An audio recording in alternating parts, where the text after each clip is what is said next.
बिस्मिल्लाहिर्रहमानिर्रहीम अस्सलाम वालेकुम। 4.4 के कुछ क्वेश्चन किए थे। अब हमने आज जो है ना वो क्वेश्चन करना, क्वेश्चन नंबर 4। सबसे पहले उसके लिए नोट लिखा हुआ है मैंने, ए सिस्टम ऑफ 3 लीनियर इक्वेशन। हमारे पास 3 जो हैं लीनियर इक्वेशन है। लीनियर इक्वेशन असल में हमारे पास स्ट्रेट लाइन होती है, जिसको मैंने L1 फर्स्ट लाइन जो हमारे पास लीनियर इक्वेशन की फॉर्म में लिखी हुई है वो क्या लिखी हुई है, A1 x plus B1 y plus C1 is equal to 0। Second line लिखी हुई है A2 x plus B2 y plus C2 is equal to 0।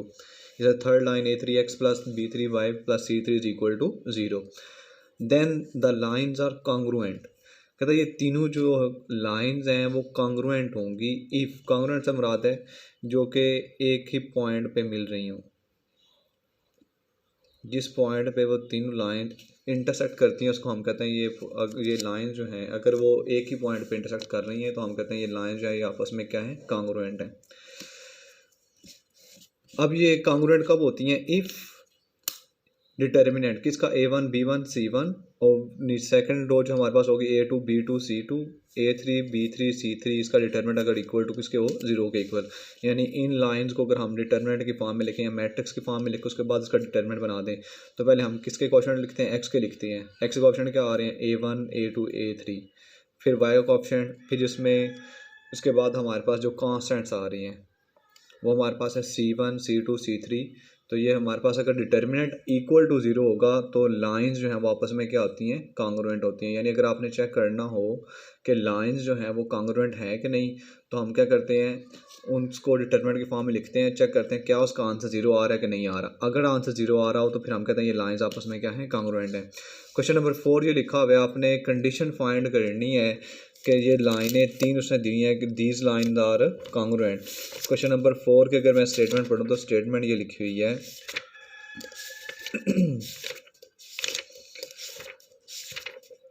Question number 4 ये लिखा है, find the condition that the lines, 3 line दी हुई है। पहली लाइन दी है हमारे पास y is equal to m1 x plus C1। दूसरी लाइन दी है हमारे पास y is equal to m2 x plus C2। तीसरी लाइन दी है y is equal to m3 x plus C3। तो आपने एक कंडीशन फाइंड करनी है कि क्या हो, आर कॉन्ग्रुएंट, ये तीनों लाइंस जो हैं क्या वो आपस में कॉन्ग्रुएंट हो। तो कॉन्ग्रुएंट के लिए हमने अभी ऊपर कंडीशन पढ़ी थी कि 3 लाइनें आपस में कॉन्ग्रुएंट कब होती हैं, अगर ये डिटर्मिनेंट किसके इक्वल हो, 0 के इक्वल हो। अब उसने कहा कि आपने कंडीशन फाइंड करनी कि तीनों जो लाइंस है वो कॉन्ग्रुएंट हो। अब सबसे पहले हम करते क्या हैं, वाई वाली टर्म सारी टर्म्स एक तरफ ले जाएं। इस वाई को मैं दूसरी साइड पे ले गया हूँ, ये आ रहेगा m1 x, ये वाई जाके minus y plus C is equal to 0। इस तरह से दूसरी लाइन के लिए भी m2x minus y plus C2 is equal to 0। इस तरह से थर्ड वाली m3x minus y plus C3 is equal to 0। अब हमने अभी पीछे पढ़ा था, we know that the system of linear equation are congruent. Congruent कब होता है कि जब ये डिटर्मिनेंट इक्वल टू 0 हो। ये A1 B1 A1 A2 A3 जो है ये किसके कोएफिशिएंट थे, x के कोएफिशिएंट थे।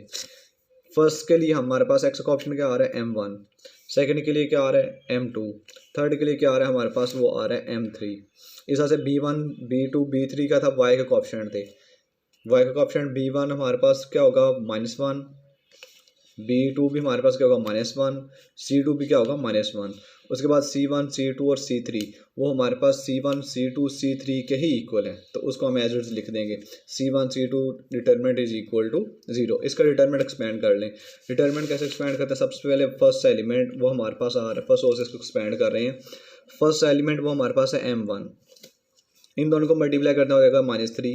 इन दोनों को मल्टीप्लाई करके उसका साइन चेंज करके लिखना होता है, तो वो आ जाएगा C2 तो प्लस वो -C2 आना है तो प्लस C2 उसको लिख देंगे। इस तरह फिर आता है सेंटर में माइनस, फिर सेकंड नंबर वो आ रहा है -1। इन दोनों को मल्टीप्लाई करेंगे क्योंकि हमारे ये -1 कहाँ पे है, फर्स्ट रो में और सेकंड कॉलम में। फर्स्ट रो सेकंड कॉलम छोड़ के बाकी डिटर्मिनेंट एक्सपेंड कर लें, यानी m2 को मल्टीप्लाई करेंगे C3 के साथ, m2 multiply by C3 minus इन दोनों को मल्टीप्लाई करेंगे वो आ जाएगा m3 C2 plus third number लिखेंगे C1, इन दोनों को मल्टीप्लाई करेंगे आ जाएगा -m2, सेंटर में फिर आएगा माइनस, इन दोनों को मल्टीप्लाई करेंगे वो आ जाएगा -m3, तो वो माइनस और माइनस का आ जाएगा +m3 बन जाएगा। किसके इक्वल आ रहा है, 0 के इक्वल आ रहा है। इस तरह से इसको अगेन इसको रीअरेंज करके लिख दिया हुआ है रीअरेंज कर लिखा है हमने, पहले C2 को पहले लिख दिया -C3 ऐसे ही, माइनस से माइनस ये प्लस हो जाएगा।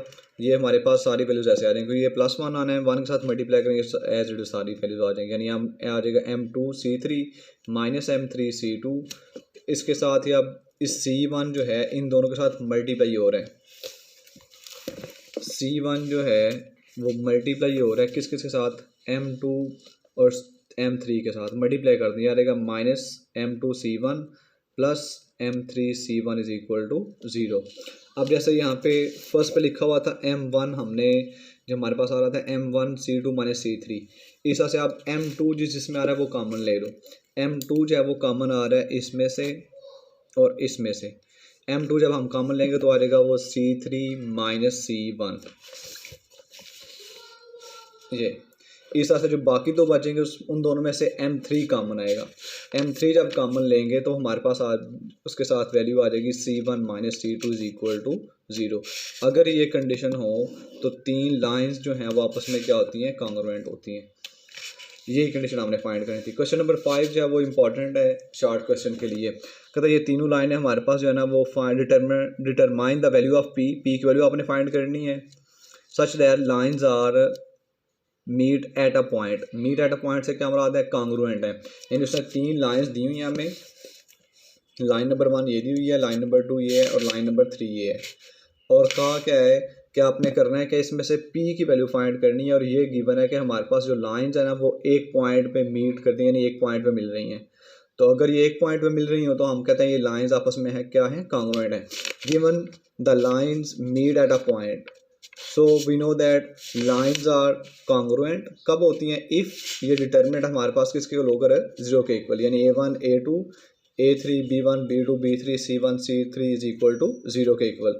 तो इसमें वैल्यूज पुट कर दें, पहले A1 A2 A3 किसके कोएफिशिएंट थे, x के कोएफिशिएंट थे, ये आ जाएगा हमारे पास 2 3 और फिर आ जाएगा ये भी अगेन 3 आ जाएगा, ये वैल्यूज पुट कर दी। या फिर आप एक सीक्वेंस से लिख दिया करो, पहली रो के जो पहली लाइन जो उसके लिए लिख दो पूरी रो, वो क्या आएगी, पहले हमारे पास x का कोएफिशिएंट वो 2 आ रहा है, फिर y का कोएफिशिएंट -3, फिर क्या आ रहा है हमारे पास जिसमें जो है ना वो कांस्टेंट आ रहा है वो हमारे पास है -1।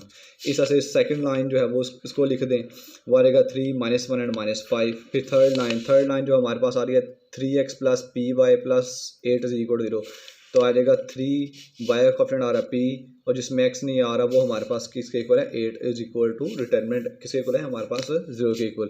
तो इस डिटर्मिनेंट को जब आप एक्सपेंड करोगे तो हमारे पास जो है वो p की वैल्यू निकल आएगी। एक्सपेंड करने के लिए दोबारा से वही पहले सबसे पहले हम 2 लिखेंगे, इन दोनों को मल्टीप्लाई करेंगे, वो आ जाएगा -8, फिर सेंटर माइनस, इन दोनों को मल्टीप्लाई करेंगे -5 आएगा, वो +5p हो जाएगा। माइनस इंटू -3 आना था, उसको मैंने पहले ही डायरेक्ट क्या लिख दिया +3, क्योंकि सेंटर में हमारे पास पहले माइनस आता है, फिर ये सेकंड नंबर आता है, वो आना था माइनस इंटू -3, तो वो +3 बन जाएगा। इन दोनों को मल्टीप्लाई करेंगे 18 आ जाएगा 24, माइनस इन दोनों को मल्टीप्लाई करेंगे 15 इज इक्वल टू 0। अंदर मल्टीप्लाई कर दें, ये आ जाएगा -16 + 10p, इन दोनों को ऐड करके 3 से मल्टीप्लाई करा देगा 117, -1 से अंदर मल्टीप्लाई कर दो, जो p वाली है उनको आपस में ऐड कर दें, वो आ जाएगा 7p, जो बाकी हैं उनको आपस में प्लस माइनस कर दें, -3 भी है साथ, तो ये +98 इज इक्वल टू आ जाएगा, माइनस उधर जाके -98 हो जाएगा। 7 से जब डिवाइड करें तो हमारे पास पी इक्वल जो है वो निकल आएगी, वो आ जाएगी हमारे पास -14 के इक्वल। नेक्स्ट क्वेश्चन है, उसके लिए सबसे पहले नोट क्वेश्चन नंबर 11 का हमने 2 पार्ट करने हैं, बी और सी पार्ट। एक क्वेश्चन मैं कर दूंगा, बाकी आप कर लोगे। नोट हमारे पास ये लिखा हुआ है, सबसे पहले मैंने यहाँ पे फार्मूला कह लो, नोट कह लो, अगर कुछ कहना है तो लिख, जो भी मर्जी लिख दें। लेट L1 और and L2 be 2 non vertical lines, ये हमारे पास दो जो है ना L1 और L2 जो है वो नॉन वर्टिकल लाइंस हैं,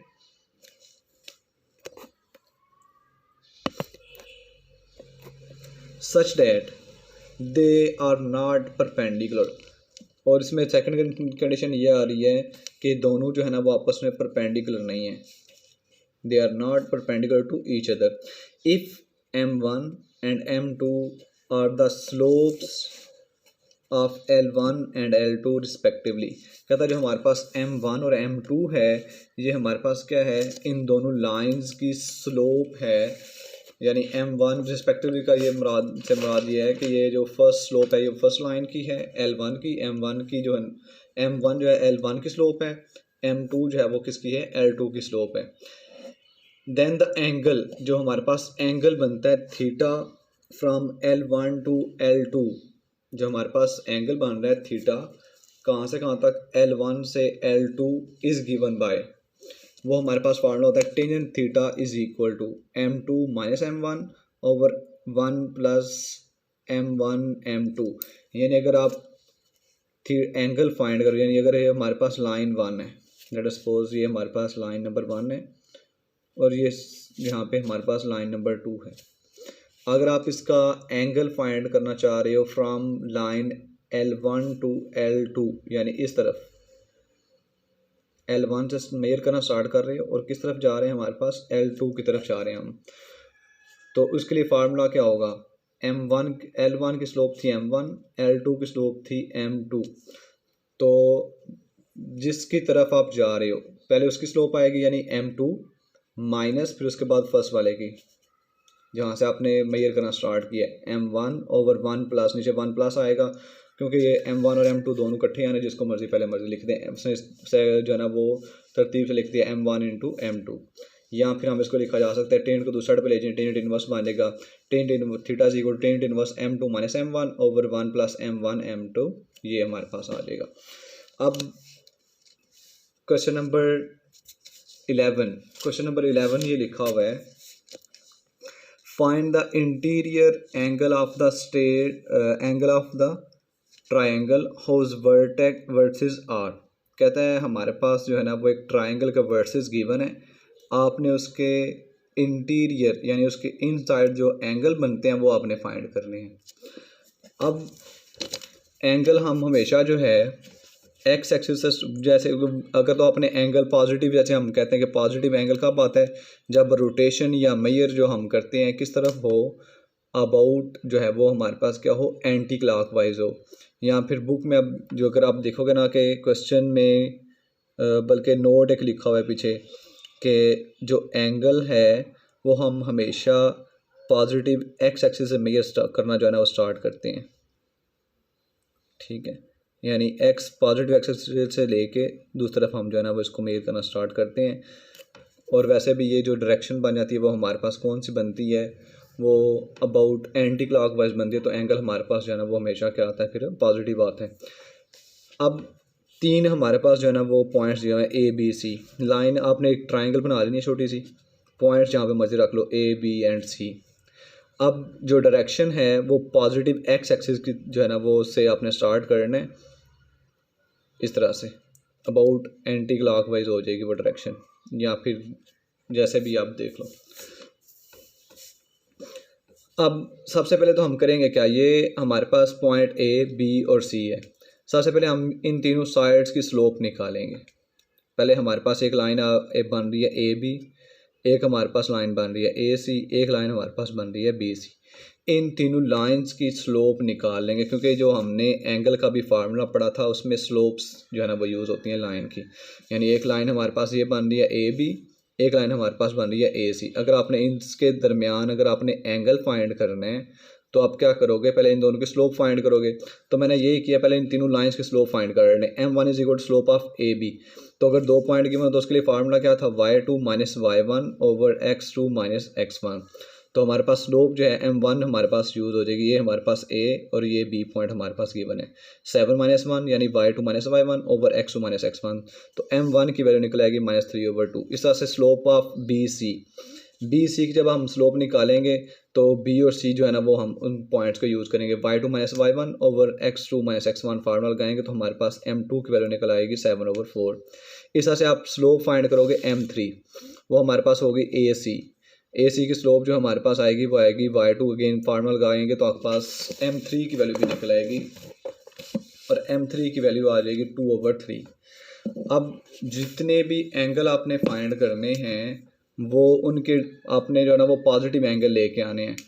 तो डायरेक्शन जो आप करोगे वो हमारे पास किस तरफ होगी, अबाउट एंटी क्लॉकवाइज होनी चाहिए, तो हमारे पास एंगल हमेशा जो है ना वो पॉजिटिव आ जाएगा। अगर बिलफर्ज समझ नहीं आती है तो क्या होगा, सिर्फ एंगल जब वो नेगेटिव में आएगा तो आपने एंड पे लिख देना है for anti clockwise direction, minus को ख़त्म करके लिख देना, जैसे मैं एंड पे बताता हूँ। अभी यहाँ पे अगर हम देखें ना तो पहले हम फाइंड करते हैं इन दोनों के दरमियान जो एंगल आ रहा है ए बी और ए सी के दरमियान। तो इसके अगर डायरेक्शन देखें तो एंटी क्लॉकवाइज कहाँ से किधर तक कौन सी बनेगी, जो अगर हम इस लाइन से स्टार्ट करें और इस लाइन की तरफ आएँ तो ये हमारे पास डायरेक्शन जो है वो एंटी क्लॉकवाइज बन जाएगी, क्योंकि इस तरफ यानी घड़ी की सुई के अपोजिट। अगर हम इस तरफ करेंगे तो ये क्लॉकवाइज बन जाती है। ठीक है, इसलिए आपने जो एंगल मेजर करना है वो ए बी से किस तरफ करना है, ए सी लाइन पे। तो ये मैंने यही पहले लिखा है, let theta is angle from A B to A C. ठीक है, अब ए बी की जो स्लोप थी वो हमारे पास थी m1, ए सी की हमारे पास जो स्लोप थी वो थी m3। तो मैंने कहा था जिसकी तरफ आप जा रहे होंगे सबसे पहले उसकी स्लोप आएगी, यानी आएगी theta 1 is equal tan inverse m3 minus m1 over 1 plus दोनों की वैल्यू m1 और m3 एज इट आ जाएंगे।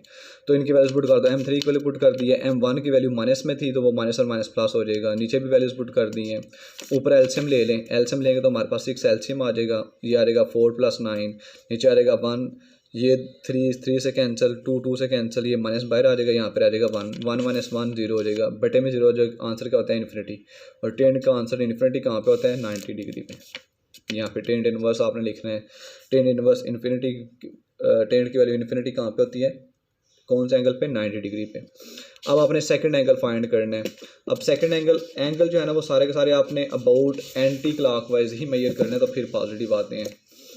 जैसे अगर हम सेकंड जो मैंने लिया हुआ है वो बी और सी हमारे पास एक लाइन है, और दूसरी हमने यूज़ की है ए बी ये।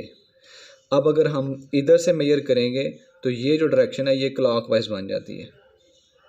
ठीक है, यानी अगर हम डायरेक्शन जो है इसका एंगल मेजर कर रहे हैं ए बी से बी सी, तो वो जो है डायरेक्शन जो है वो क्लॉकवाइज आ जाएगी, तो एंगल जो है नेगेटिव आ जाना है। इसलिए हम क्या करने लगे हैं, हम एंगल फाइंड करेंगे कहाँ से, बी सी से किस तरफ, ए बी, यानी यहाँ से हम स्टार्ट करेंगे इस तरफ, तो ये एंटी क्लॉकवाइज जो है ना वो डायरेक्शन बन जाती है, तो एंगल पॉजिटिव आएगा। तो मैंने ये लिख दिया, theta is angle from B C to A B. अब बी सी की जो स्लोप थी वो हमारे पास थी m2 और इसकी स्लोप थी m1। फार्मूला लगा दें, theta 2 is equal to tan inverse m1 minus m2 over 1 plus m1 m2 आ जाएगा। तो इन दोनों की वैल्यूज पुट कर दी हैं, m1 की m2 की वैल्यू पुट कर दी है, नीचे भी पुट कर दें, ऊपर एलसीएम ले लें, 4 एलसीएम आ जाएगा, ये आ जाएगा -6 -7, ये 1 माइनस, ये प्लस जो है इधर 7 माइनस आ रहा है, इसको बाहर लिखेंगे तो माइनस आ रहेगा, इन दोनों को मल्टीप्लाई कर 21/8, इधर नीचे एलसीएम ले लें, एलसीएम लेंगे तो ये वैल्यूज़ आ जाएंगी, ऊपर वैल्यू आ जाएगी हमारे पास -13/4, नीचे वैल्यू आ जाएगी 8 - 21, तो ये आ जाएगा -13/8। ये डबल बटे में उसको उल्टा के लिख दें, ये एक तो माइनस ख़त्म हो जाएंगे, ये आ जाएगा 13/4 8/13, तो ये कैंसिल होके 4 1 टाइम 4 2 टाइम 8, तो टेन इनवर्स 2 आ जाएगा। कैलकुलेटर पर लिखेंगे टेन इनवर्स 2, तो ये वैल्यू हमारे पास 63.4 डिग्री आ जाएगी। तीसरा एंगल फाइंड करने के लिए आप यही फार्मूला यूज़ कर सकते हैं, या फिर जो हमने वो फर्स्ट ईयर में पढ़ा था, alpha plus beta plus gamma is equal to 180 degree. यानी तीसरा अगर आपने एंगल फाइंड करना है, let theta 3 is angle from, अब हमारे पास इसका भी हमने फाइंड कर लिया, इसका भी फाइंड कर लिया, ये हमारे पास ए सी और बी सी का आपने एंगल फाइंड करना है। अगर ये डायरेक्शन लेंगे तो ये हमारे पास आ रही है एंटी क्लॉकवाइज, यानी ए सी से स्टार्ट करके किस तरफ मेजर करना है आपने, बी सी तक। ये मैंने लिख दिया, let theta 3 is angle from A C to B C line. अब हमें पता है कि हम अगर हमारे पास अल्फ़ा बीटा, ये थीटा 1 थीटा 2 और थीटा 3 जो है ना वो एंगल ऑफ ट्रायंगल है, तो इनका सम किसी को होगा 180 के इक्वल। तो यही फार्मूला लगा के तीसरी वैल्यू फाइंड कर दें। अगर दूसरा वही फार्मूला जो पीछे वाला लगाना है तो वो भी लगा सकते हैं, आपकी अपनी मर्ज़ी है। इसका पार्ट नंबर सी जो है आपने खुद से करना है। आज के लिए अल्लाह हाफिज़।